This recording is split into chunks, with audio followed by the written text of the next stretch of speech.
Grabación. Muy bien, muy buenos días. Hoy vamos a tener nuestra primera clase de repaso, que es lo que esta semana vamos a estar viendo. Muy buenos días, chicos, chicas. Y vamos a empezar nuestros repasos con lo que es sistema respiratorio. Esta va a ser una clase un poco corta, pero vamos a tratar de ser lo más puntual posible para repasar lo que es la histología del sistema respiratorio. ¿En qué consiste la histología del sistema respiratorio? Básicamente, es esto. Esta imagen es bastante muy bonita que nos explica cómo es la histología del sistema respiratorio. Básicamente vemos cómo el tejido que compone la estructura del sistema respiratorio va sufriendo ciertas modificaciones desde su inicio, que va a ser a nivel de la tráquea, hasta su final, que va a ser a nivel de los alvéolos. De la tráquea vamos a ir hacia lo que son los bronquios, luego a los bronquiolos terminales, los bronquiolos respiratorios y finalmente los alvéolos. Como bien sabemos, el sistema respiratorio básicamente está constituido por la tráquea y bueno, más o menos ahí está el esquema. Y decimos que el sistema respiratorio tiene la función de realizar la hematosis. ¿Qué es la hematosis? El intercambio gaseoso, es decir, que oxigena la sangre. ¿Cómo sucede esto? A la altura de la nariz ingresa todo lo que son los gases necesarios para la supervivencia. En este caso es el aire, que en su mayor parte está compuesto de nitrógeno, pero lo que más nos interesa aquí es el oxígeno. Este gas va a entrar hacia lo que son las cavidades pulmonares y es lo que nos interesa los alvéolos. Los alvéolos que son como una especie de bolitas, como un racimo de uvita, pueden imaginarse. Aquí adentro es donde se realiza el intercambio gaseoso. ¿Cómo? A través de unas células muy especiales llamadas los neumocitos. De esta forma es que la sangre puede botar el dióxido de carbono que ya no le sirve y recargarse de oxígeno, que es lo más importante para el funcionamiento de las vías respiratorias. Entonces, esta es la función principal del sistema respiratorio. Lo que ahora nos interesa es su composición histológica. Y como les decía, es bastante bonita y es bastante sencilla. ¿Por qué? Porque básicamente desde su inicio hasta su final vamos a ver que va a ir cambiando de poquito en poquito en poquito. Así que si nos aprendemos biencito la base estructural, no vamos a tener bastantes problemas. En resumen, ¿cómo es que funciona el epitelio respiratorio? Bueno, básicamente, vamos a borrar esto un ratito.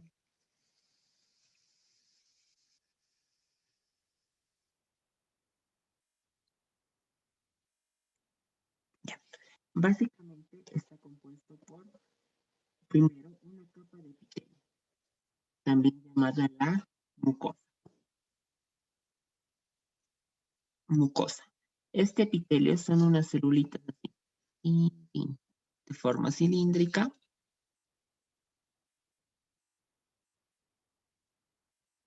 Ahí tienen su núcleo bien bonito. Y tienen unos pelitos en la parte superior.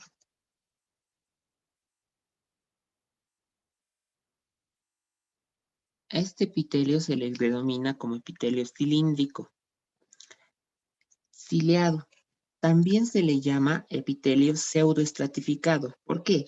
Porque si bien en el esquemita que les estoy dibujando se ven a todas las celulitas de un color bien bonito ahí,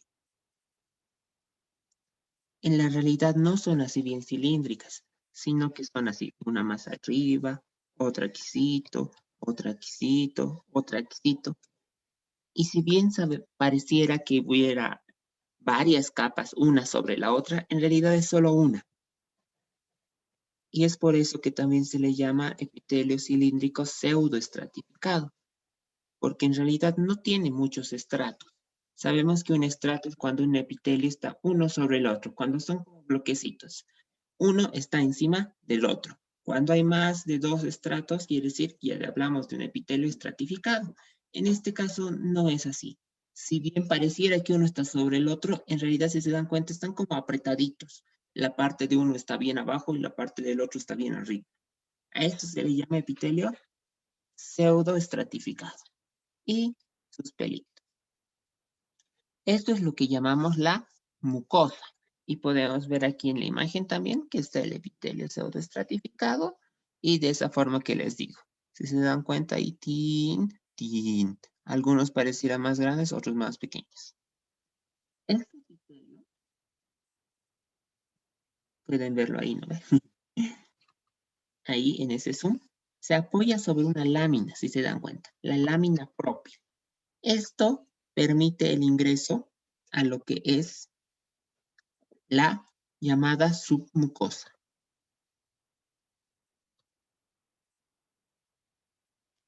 La submucosa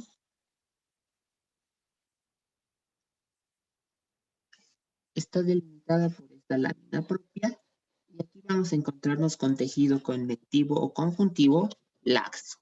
Así, todo un caos. Y aquí vamos a poder encontrar estructuras vasculares y estructuras seromucosas. ¿A qué se refiere estructuras vasculares? Aquí vamos a encontrarnos así, como una especie de, o como unas donas. ¿Estas donas qué son? Básicamente, estas son estructuras vasculares, es decir, son venitas, son arterias que están pasando por ahí y cuando se les ha hecho el corte para verlo al microscopio, justo ahí, ¡tim!, se ha quedado cortado ahí como una especie de dona. Es como una tubería que se ha quedado cortada y eso es lo que vemos en la parte submucosa. También podemos ver otras cosas así más grandes ahí. ¡Tim! Parece una dona, pero hay como si tuviera ahí adentro una especie de grasitas. Estas ya son glándulas que se encuentran distribuidas en la submucosa. Nos damos cuenta por su tamaño y porque justamente las estructuras vasculares son más pequeñas y definidas, en cambio las estructuras que son glándulas son un poquito más grandes. Y una vez que tenemos esto, finalmente en la parte inferior vamos a apreciar lo que son el tejido cartilaginoso o cartílago, donde finalmente vamos a encontrarnos con un tejido bien bonito. ¿Por qué? Porque es como una piscina donde están flotando malvaviscos. Ahí, tin, tin, tin, tin. A este tejido se le llama tejido cartilaginoso hialino o cartílago hialino. Han debido ver. Y aquí están claritos sus células estructurales, a las que llamamos condrocito. Entonces, una vez que entendemos esto, volvemos a la imagen y pueden darse cuenta que igualito está aquí la lámina propia y ahí está la submucosa, que les decía que es tejido conectivo o conjuntivo, cualquiera de los dos vale, laxo, donde podemos encontrar estructuras estructuras vasculares y a la vez ven esos gruesitos como medio donas deformes que son ya las glándulas. Ya, no sé qué pasó. ¿Se sigue viendo la pantalla?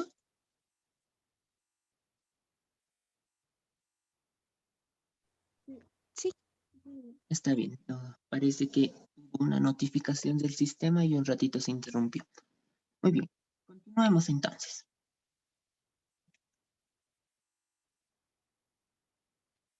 Entonces, esta es la estructura básica que va a tener casi todo el sistema respiratorio. Finalmente, debajo del cartílago existe lo que ya vamos a encontrar con lo que es la capa, la túnica adventicia, tin, tin, tin, tin, tin, que delimita es la vía respiratoria. Todo esto, como si se dan cuenta, es como un sándwich. Y entonces, en la parte superior está la mucosa, más abajito la submucosa, más abajito el cartílago y finalmente la adventicia. Este sándwich es lo que va a estar en todo, prácticamente todo el sistema respiratorio, desde la tráquea hasta los alvéolos. Pero me dirán, en el alveolo no se ve nada de eso. ¿Dónde ha pasado? ¿Qué ha pasado? ¿Dónde está el otro? Lo otro. Justamente eso es lo que vamos a ir viendo, cómo poco a poquito se va modificando. Entonces, vamos a iniciar una nueva pizarrita. Y les decía que al inicio el epitelio es bien bonito, ¿no ves? Son como cilindritos, algunos no están bien, algunos así, así. A este epitelio le habíamos dicho que va a ser epitelio cilíndrico pseudoestratificado. A medida que vamos bajando, es decir, si estamos viéndolo en posición anatómica, arriba en la parte más superior estaría la tráquea, en la parte más inferior estaría ahí viendo las primeras divisiones de la tráquea. La tráquea. Aquí encontramos lo que es la carina. La carina es esta división donde la tráquea se bifurca en dos lados. Estos son los bronquios. Cuando vamos llegando a los bronquios, poco a poco este epitelio que era ahí cilíndrico, ahí como unos cilindritos, como unos tubitos, como unas pilas, se van volviendo más y más cuadrados. Y ya no son cilindros, sino son así más cuadraditos, más cuadraditos. Sigue manteniendo ahí sus pelitos, sus cilios, pero si se dan cuenta ya se ha vuelto medio cuadradito. Luego, estos bronquios se van a dividir a su vez en los bronquiolos. En los bronquiolos ya, cada vez ya no van a ser silo cuadraditos, sino ya van a ser así, tin, tin, ya más, cada vez más pequeñitos y menos altos. Y finalmente, cuando ya estemos llegando antes de los alvéolos, vas a llegar a un punto donde ya va a ser así, tin, casi plano. Es decir, este epitelio va como un triángulo. Empieza alto y termina plano. Esta es la forma y la distribución en la cual vamos viendo que poco a poco, mientras más nos acercamos de la tráquea hacia los alvéolos, podemos encontrar que el epitelio va reduciendo su espesor. Antes era bien alto y ahora tin, tin, tin, tin, se va aplanando, como si le hubiera pasado una aplanadora a medida que vamos entrando. Así. Entonces, esa es la principal diferencia, el epitelio. Pero recordemos, si vemos aquí, no solo está el epitelio, no solo es la mucosa. Hay otras capas más que habían. ¿Y qué pasa con eso? Entonces, ¿qué es lo que pasa? Básicamente, la siguiente capa que es el tejido conjuntivo laxo. Aquí recordemos que era así, ¿no ves? Había estructuras vasculares y había glándulas. ¿Qué va pasando con esto? Se mantiene poquito, igual, va desapareciendo a medida que vamos yendo hacia adentro. Desaparece, desapareció. De igual forma, aquí es donde encontramos un nuevo tipo de tejido. A este tejido le vamos a llamar fibras musculares. ¿Por qué? Porque es tejido muscular. A medida que vamos acercándonos hacia los alvéolos, igual, este tejido muscular se hace un poco menos evidente. ¿Pero por qué encontramos fibras musculares? Porque básicamente este es el músculo, es el tejido muscular que se encarga de la respiración. Es por eso que aquí nos encontramos ya fibras musculares a este nivel. Y asimismo, recordemos que había otra capita que era el cartílago. Aquí decíamos que estaba la lámina propia y aquí estaba cartílago, ¿no ven? Es decir, como una piscina de malvaviscos. Esto igual va desapareciendo hasta que ya no se encuentra. Y aquí finalmente desapareció. Es la estructura básica que quiero que siempre se recuerden cuando piensen en tejidos del sistema respiratorio. Es que empieza como un sándwich bien gordito y termina como una hojita de papel, bien planita. Y esto se va yendo paulatinamente, es decir, poquito a poquito. No es que de ese sándwich bien gordito vamos a pasar a la hoja de papel. No, estamos viendo que las celulitas pasan de ser unas bien así bien altas ahí con sus cilios bien bonitos, a ser unas células súper planitas. Esto es lo que quiero que se recuerden y lo que es principal en la histología del sistema respiratorio. Es decir, si ven este tipo de tejido en algún lado, piensen automáticamente, ah, no, es sistema respiratorio. Sí o sí es sistema respiratorio. ¿Y cómo lo van a ver? Básicamente de esta forma. Les decía, aquí están el epitelio cilíndrico pseudoestratificado, que también le llaman células caliciformes. Vemos que en su parte superior o apical tiene lo que son unos pelitos a los que se les llama los cilios. Esto es el epitelio.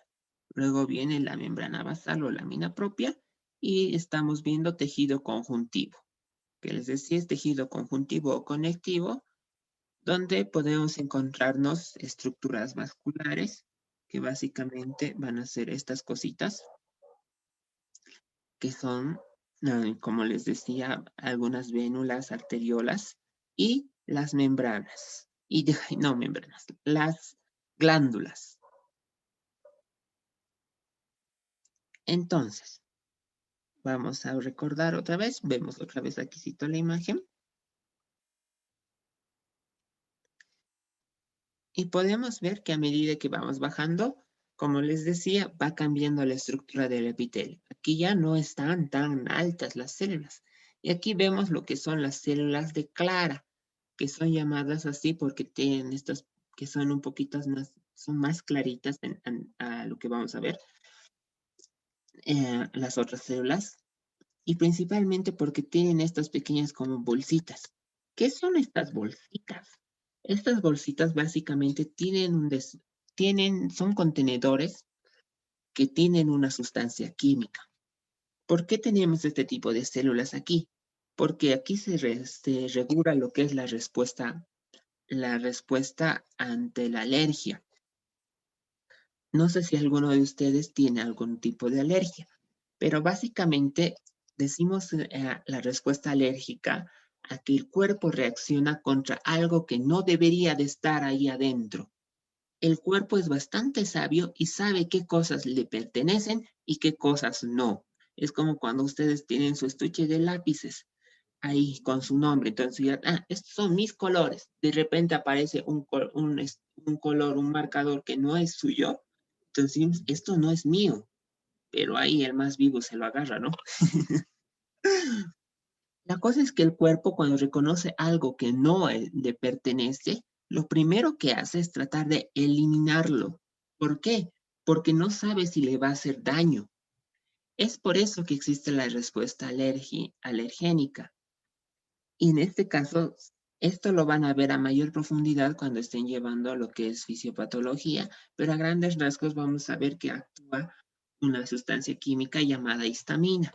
Esto es lo que va a generar la respuesta alergénica y muchas veces puede ser muy peligrosa, especialmente en las personas que tengan enfermedades respiratorias, como lo que es el EPOC o lo que es el asma. ¿Por qué? Porque esa histamina va a hacer que esto, están viendo que es como un tubito, les decía que es como una cañería y tiene unos musculitos. Esos musculitos que podemos ver aquí, este músculo que les decía que empezaba a aparecer a medida que vamos bajando, ese musculito va a apretar así, va a empezar a apretarlo y eso va a hacer que las vías respiratorias se cierren. Y como va a estar más cerrado, ¿qué pasa cuando? Es como cuando abrimos una tubería. Mientras más abrimos, sale más agua. Lo cerramos un poquito y entonces nos sale mucho. Igualito, no va a estar entrando mucho aire, de tal forma que entonces nos va a faltar el aire y vamos a estar en problemas sin poder respirar. Esto es lo más importante que quiero que se recuerden del por qué existen algunas células especiales dentro del epitelio respiratorio a medida que vamos bajando. Luego, podemos ver que aquí sigue el epitelio respiratorio y sigue el músculo liso. A medida que nos acercamos a los alvéolos, Aquí el músculo liso ya deja de ser tan evidente y básicamente se comporta como unas fibras. Estas fibras musculares se les llamaba antiguamente como fibras de Reisenberg. Estas son fibras que, bueno, son fibras ya bastante pequeñas que existen a nivel de los alvéolos. En los alvéolos podemos saber que es básicamente esta cosita que vemos aquí, donde hay dos tipos de neumocito, puede haber macrófagos y ahí están los vasos capilares. Esto es importante, ¿por qué? Porque aquí se realiza lo que les decía, que es la hematosis. ¿Qué es eso? El intercambio gaseoso, donde el CO2, que es el dióxido de carbono, o también llamado anhídrido carbónico, tiene que pasar a ser oxígeno molecular. Este intercambio gaseoso es lo que nos permite básicamente mantener con vida a los tejidos del cuerpo y es la razón por la cual hay vasos sanguíneos en todo nuestro cuerpo. ¿Por qué? Porque aquí el sistema que estamos viendo, el sistema respiratorio, está de la manito con lo que es el sistema circulatorio. ¿Por qué? Porque ambos se complementan mutuamente en esta función. Han debido ver en anatomía que el corazón está alojado dentro de uno de los pulmones. Es por eso, ¿y por qué es esta cercanía? Porque requerimos oxigenar la sangre. Entonces, aquí la sangre con dióxido de carbono y llegan aquí los globulitos rojos. Vamos a dibujar un globulito rojo. Este globulito rojo viene ahí con su dióxido de carbono, como estas bolitas negras. Este dióxido de carbono lo bota, no le sirve, lo bota. Pero ¿cómo lo agarra? Por medio de lo que es una proteína llamada hemoglobina y la ferrohemoglobina. Aquí, para que este glóbulo rojo, este eritrocito, que también se lo llame su otro nombre, pueda hacer este intercambio gaseoso, requiere lo que es hierro. Por eso el hierro, se han escuchado, es un mineral fundamental para lo que es el buen desarrollo. ¿Por qué? Porque es con este hierro que permitimos que se agarre este tipo de gases. ¿Por qué? Porque si el glóbulo rojo agarrara el oxígeno puro, esto es como si fuera pues, bastante fuerte para el eritrocito. Es como si le fuera a quemar. Es tóxico. Es por eso que requiere del hierro para poder llevarlo. Entonces, por eso existen lo que son las condiciones anémicas. ¿Por qué? Porque en la anemia no hay suficiente hierro y van a ver que disminuye la cantidad, el volumen de los glóbulos rojos y por ende vamos a estar en problemas. Y ahí es donde se dan cuadros de desnutrición. La cosa es que cuando tenemos el hierro suficiente y correcto, entonces el glóbulo rojo va a poder llevar sin problema borrado el globulito. A ver, aquí estaba nuestro globulito.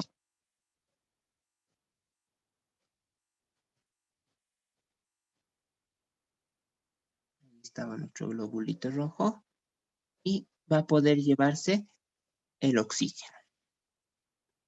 Entonces, es lo que sucede a cada rato, cada que respiramos.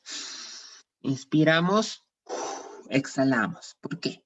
Porque cada rato miles de glóbulos rojos están dentro de nuestros pulmones botando todo el dióxido de carbono y llevándose todo el oxígeno que puede. ¿Y cómo lo hacen? A través de esta barrerita que ponemos aquí. Es decir, aquí vemos un vaso capilar y ahí están los neumocitos. Los neumocitos tienen dos funciones principales. La primera es permitir este intercambio gaseoso. Es decir, son como una membrana semipermeable, son como una especie de filtro donde solo pueden pasar estos gases.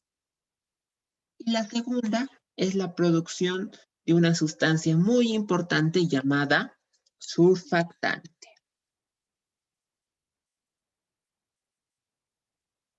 Esta sustancia surfactante rodea, está ahí, es como una especie, podemos imaginarnos que es como una grasita que rodea y está cubriendo el interior del alveolo. Les decía que imagínense los alveolos como unas uvitas, ¿no ve?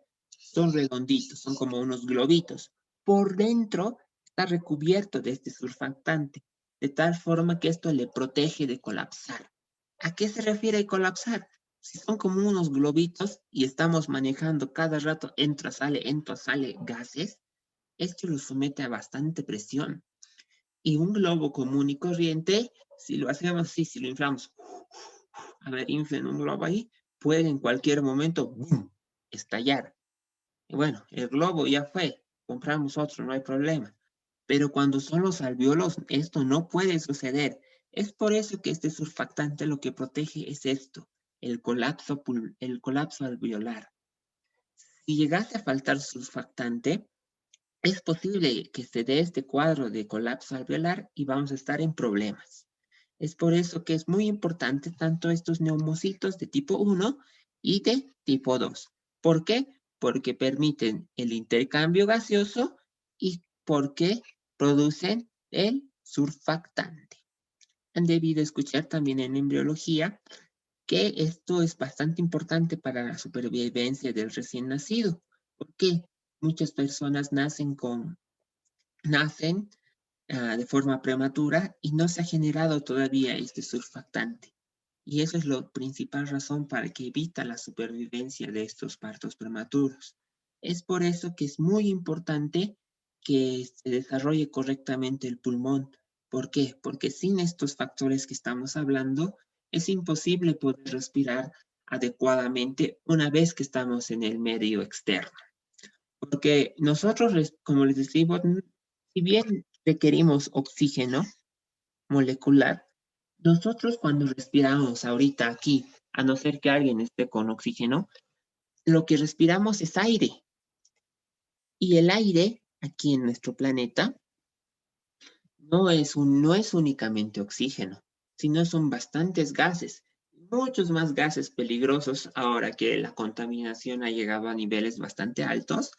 No respiramos a oxígeno puro, sino respiramos nitrógeno, dióxido de carbono, metano, entre otros gases muy peligrosos. Y no solo gases, sino partículas que son menores a 10 micras que pueden obstruir lo que son las vías respiratorias y nos producen bastante daño. Es por todo esto que les menciono que entonces todo el gas que entra solo nos interesa el oxígeno y el resto se bota. Y es por eso que cuando no tenemos una protección adecuada, los pulmones no pueden funcionar de forma correcta.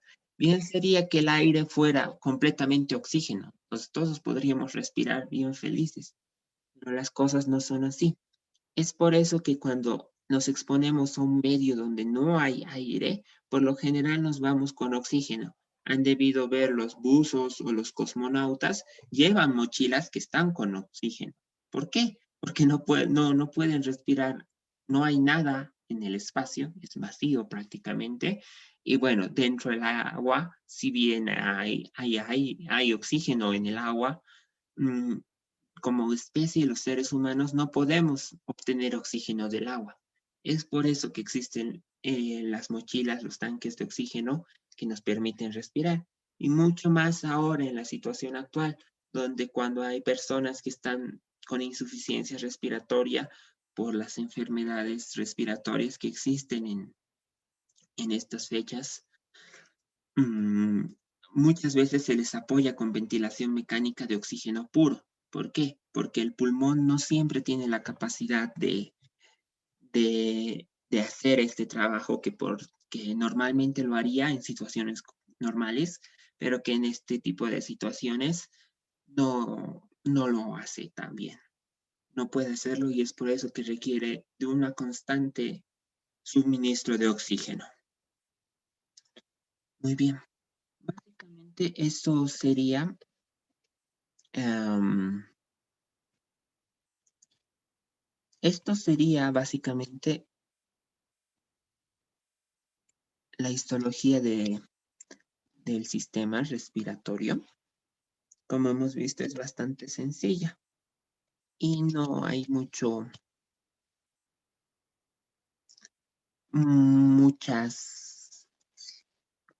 cosas que no se haya entendido. No sé si hay alguna pregunta o duda antes que pasemos un poquito a complementar esto con un poquito de patología respiratoria. Ahora pueden hacer las dudas, consultas. La parte de lo que es nariz, nos dirán, ¿por qué no has dicho la nariz? Te has saltado directamente de la tráquea. Lo vamos a hacer básicamente en las próximas clases cuando veamos órganos de los sentidos. Ahí vamos a ver la parte más que todo del sentido del olfato y la parte de nariz. Es por eso que no lo hemos mencionado mucho aquí. No sé si tienen alguna duda, pregunta o tal vez algún comentario, algún aporte a la clase. Y si no hay preguntas, les voy a tener que preguntar. A ver, ¿han entendido? ¿Se entendió o no se entendió?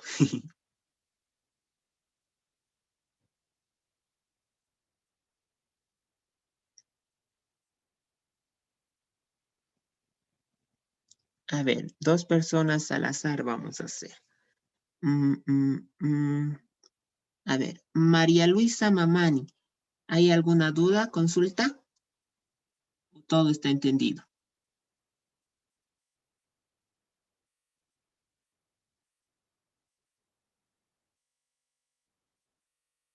Si no pueden usar el micrófono, también pueden hacer sus intervenciones por el chat, no hay ningún problema.